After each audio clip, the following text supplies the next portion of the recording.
In this video, I show you how to fix call setting error, network or SIM card error. For solving this problem, go to settings, scroll down, find out apps, then tap on three line, tap on show system apps, tap on OK.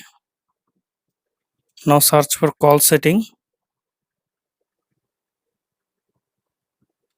tap on call settings, tap on storage, tap on clear data, tap on delete, tap on force stop, tap on OK, tap on permission, allow all permission.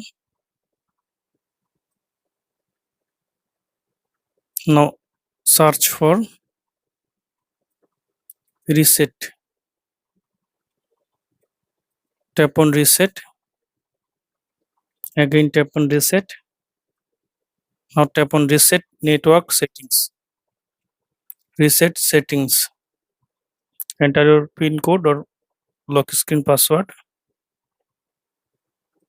then tap on reset again.